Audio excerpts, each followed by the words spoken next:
Hello friends, I am Professor Amarjeet Kaur.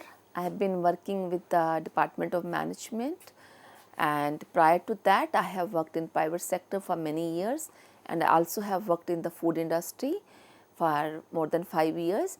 I have been I've been connected with CEC for long, and I'm happy to be here this day to talk about overall cost of capital, which is an important topic in financial management. So, friends, in the past series, in the past lectures, if you have been able to, be with us or watch those sessions, we talked about cost of debt, cost of preference share, cost of equity, and cost of retained earnings. They all are known as specific sources and their specific cost. It means we have learnt about calculating cost of debt, that is a one specific source of funding. We have learnt about the calculation of cost of preference share, which is also an independent source of funding, which is a hybrid source. We have talked about cost of equity KE, which is a very important source of funding. And then in the very last lecture we talked about cost of retained earning. Retained earnings are also important, easily available funds for the company. Of course, it has cost. So, these are specific sources. Now, question comes in how to calculate overall cost of capital, because every company may not be using all the sources of funds, all the possible sources of fund. Different companies within the debt, there are so many innovative debt instruments. The companies would be using different type of debts. Somebody may be issuing debentures, somebody may be issuing bonds, almost the same thing, or somebody may be issuing or using term loan. So, companies have different possibilities. Every company is not allowed to use debt, as we know. Every company may not be keen to issue preference shares, right? So, the cost of capital varies. For example, small firms cannot issue capital, through equity shares.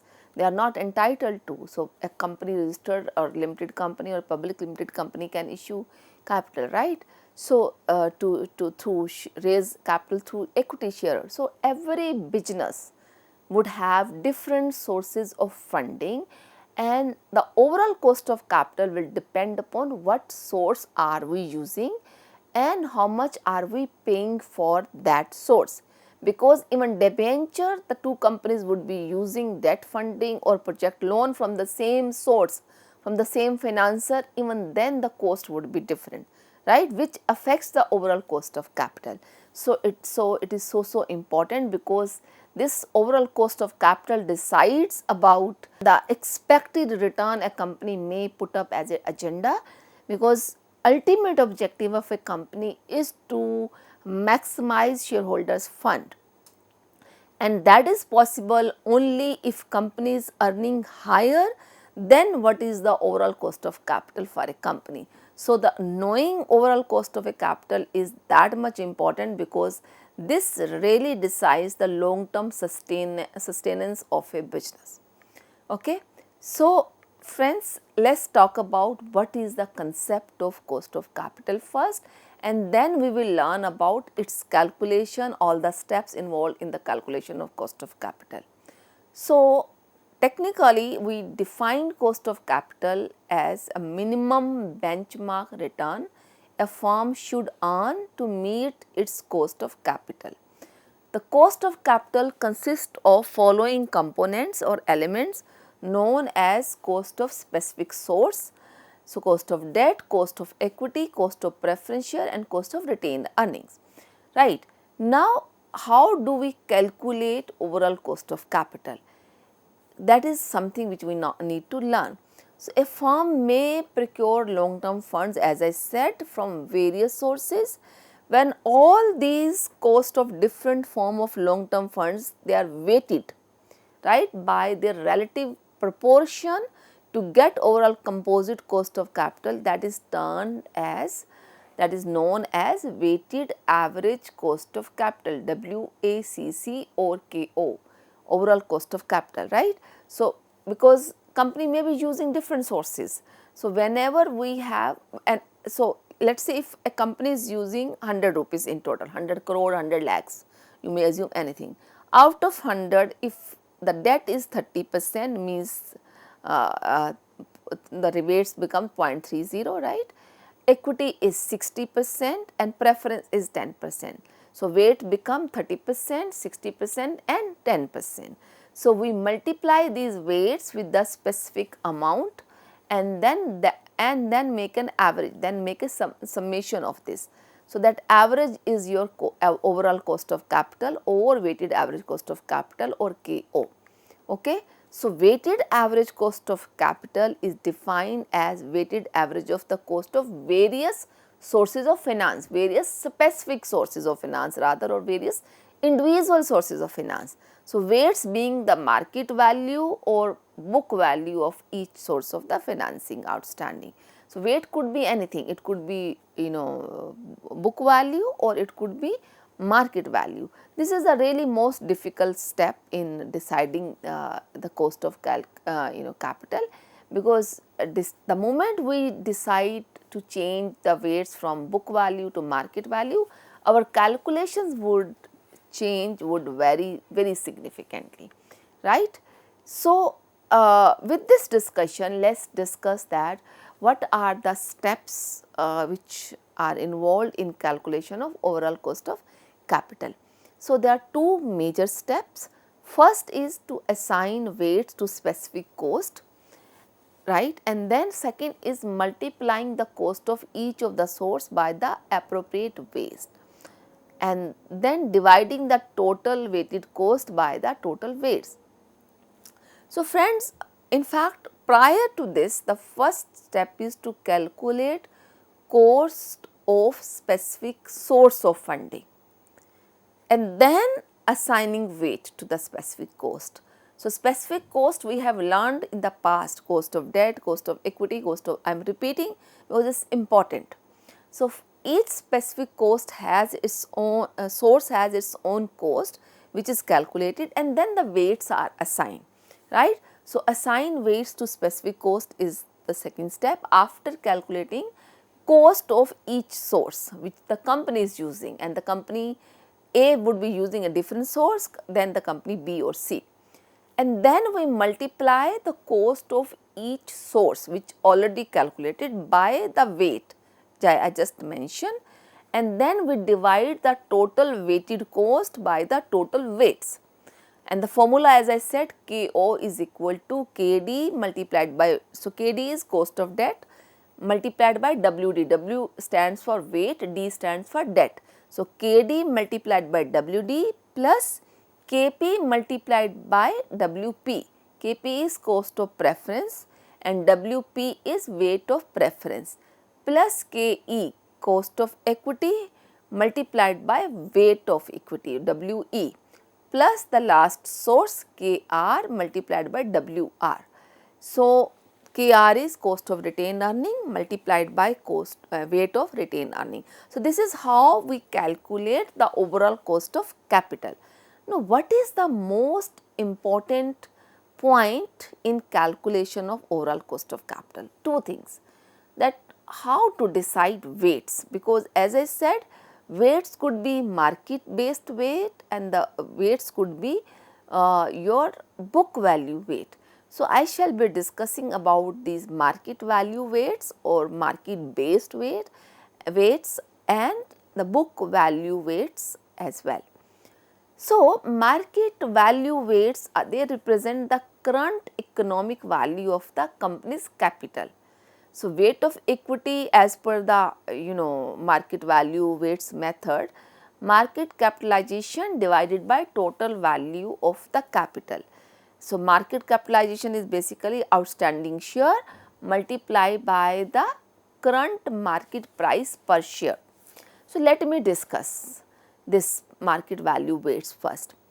So, friends, every company has an agenda to maximize shareholder wealth, and they really keep an eye on the market price of their share, right.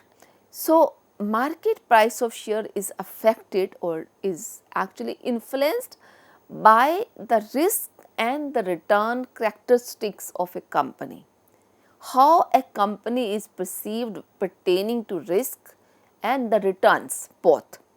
And these risk and return are actually affected by the decisions, financing decision, investment decision, dividend decision, which means the financial management comprising these three decisions, investment, financing and dividend, is going to affect the risk and return perception of about the company, or it's going to be defining the characteristics in terms of risk and return of the company, which in turn affects the price of the share of the company, and price of share of the company, the market price of share of company multiplied by outstanding share is basically market capitalization or shareholders wealth. So, this market capitalization is divided by total value of the capital. So, that is the weight of the equity as per market value weights. So, weight of debt, for example, market value of debt and total value of the company is V, which is the equity share plus debt.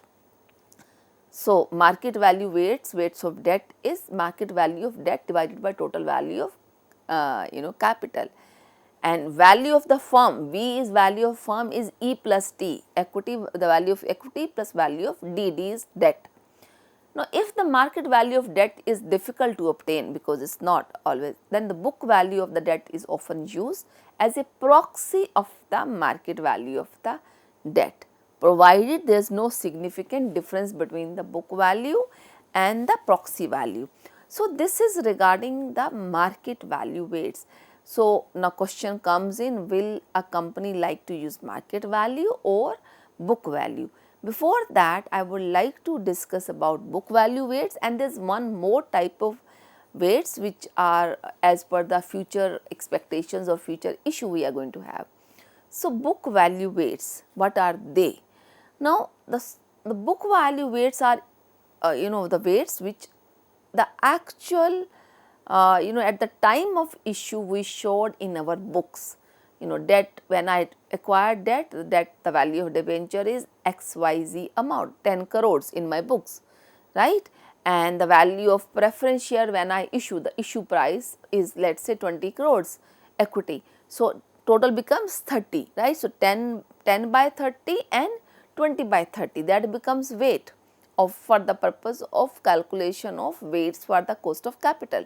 So, basically the book value weights, they are easily available from the annual reports, and the company would prefer to use them for the sake of simplicity, because it is not easy to derive the market value weights, because market price of share changes every minute, every second in fact, that is what you know, right.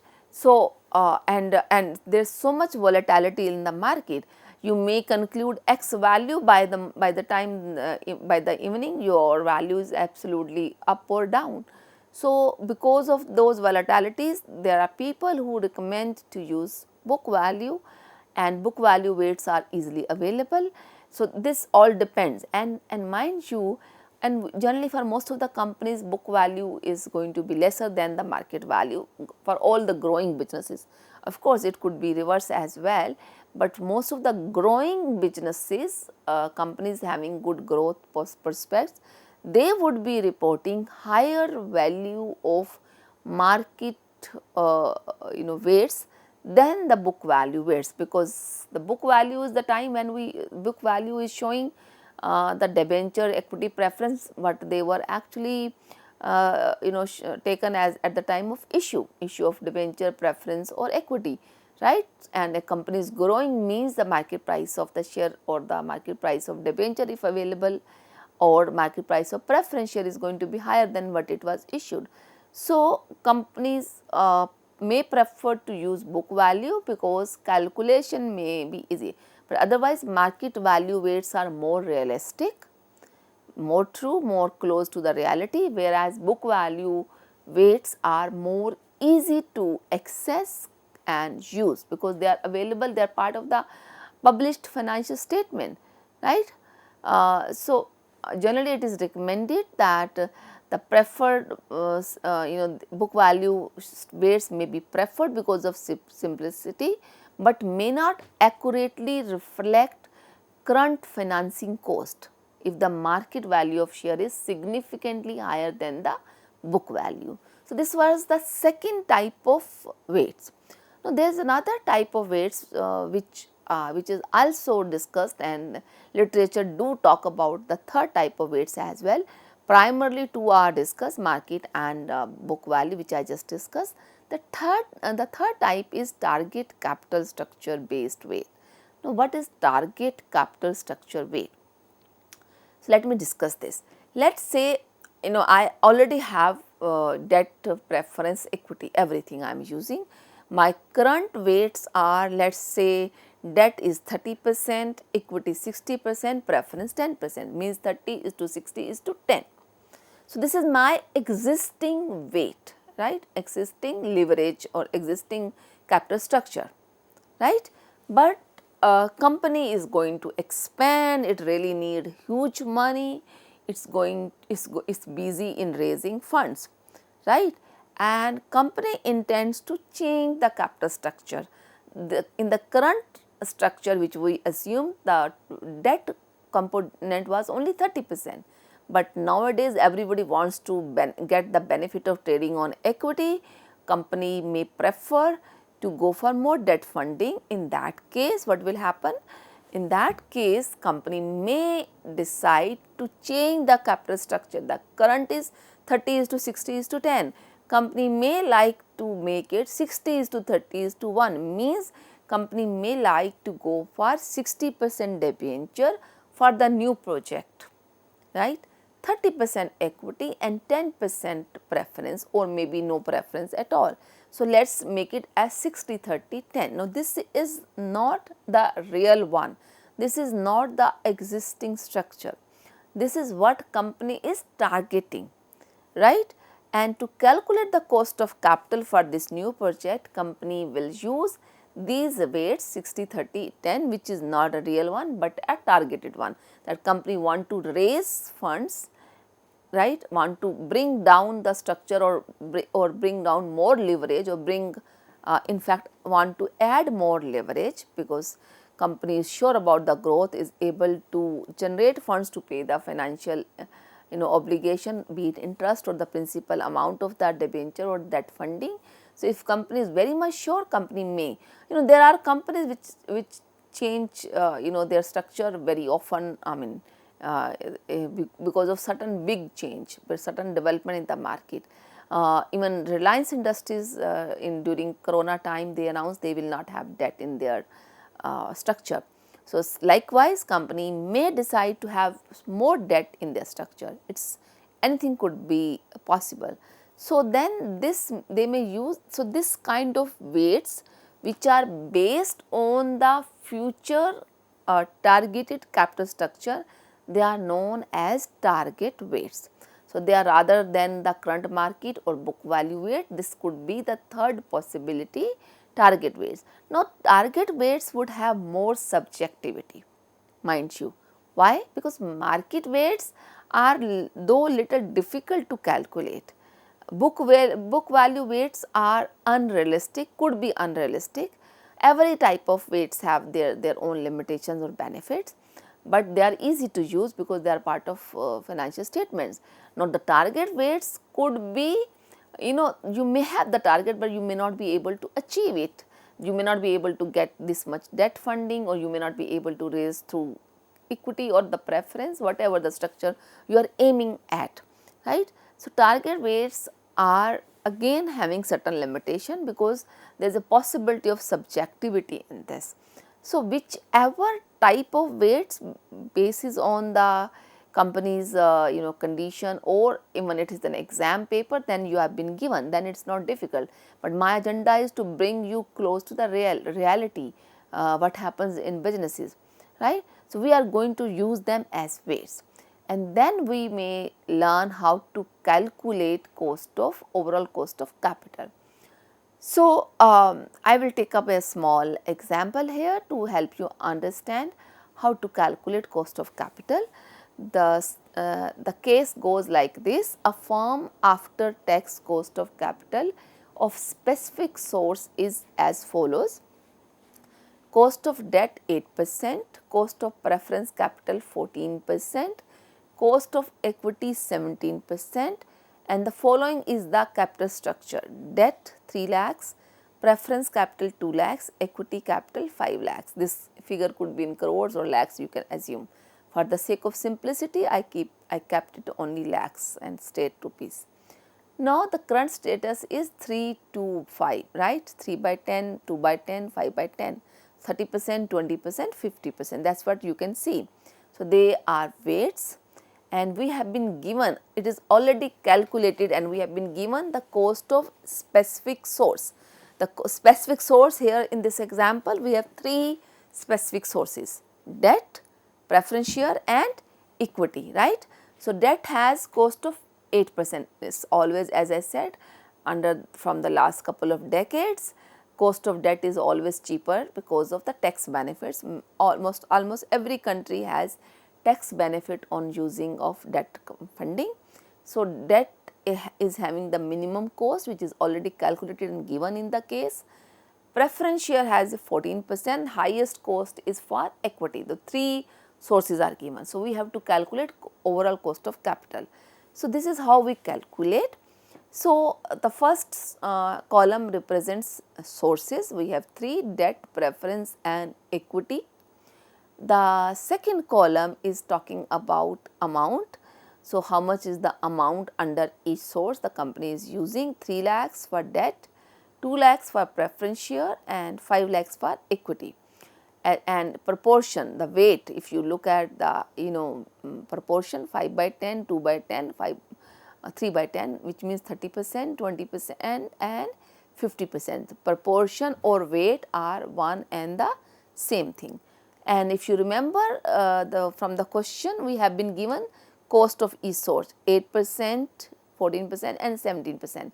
So, that is what I wrote. 0.08 means 8%, 0.14 means 14%, 0.17 means 17%. So, these are the specific cost for specific source. So, each cost is pertaining to a particular source of funding, right. So, now if the fourth column, where we have cost in percentage 8% for example, is multiplied by the weight with the third column 0.30 in case of debt, right. So, 0.30 multiplied by 0.08, it comes out to be 0.024, which is for debt funding. Then for preference, if we multiply the weight 0.20, which is 20%, with 14%, 0.14, it comes out to be 0.028. If we multiply 0.30, that is 30%, with 17% for equity, it comes out to be 0.085. And if then we make a summation, KO is summation of all the weighted average cost, right, in the formula. So, it becomes 0.137, or otherwise if you write it other way, it becomes 13.7%, right. So, this is how we calculate overall cost of capital. So, overall cost of capital is the most important part. As I said, no company can sustain its growth if it does not earn more than what it is spending on the funds, right. In this example, 13.7% is minimum required rate of return. So, KO it represents minimum required rate of, it means company must earn 13.7%, so that the share price does not change, shareholders' wealth is maximized, because that is the ultimate objective of financial management, to maximize shareholders' wealth, and that is possible only if company, it means this 13.7% becomes the standard value to refer to. It becomes the reference point to accept or reject a proposal. This has a connection with the first topic of investing which we discussed, where we talked about net present value or internal rate of return. In both the formulas, in IRR we are rather calculating are there, but in NPV, in profitability index, in every methods of capital budgeting, which is to decide to invest or not, we were discounting. If you remember, we were discounting the cash flows, and we were discounting it with the help of one rate, discount rate. So, this calculation KO, or weighted average cost of capital, is nothing but actually the discount rate. Now, if you connect two things, investing decision and financing decision, you would understand how how interdependent they are. Investing affects the decision of financing, and the decision of financing affects the investing, both, because your overall cost of capital is actually financing, right, and this is the rate you must earn on what you are deciding to invest in. And unless the your investing rate return on the investment is higher than this cost of capital, company cannot grow, company cannot retain its share price intact for long. In short run it can play. So, for the sake of sustainability, sustainable businesses, it is important to calculate, for every business to calculate cost of capital and ensure the investment proposal earns more than this. So, this is so much important. So, by this we are we are winding up the topic. Thank you very much friends for being with me. Thank you.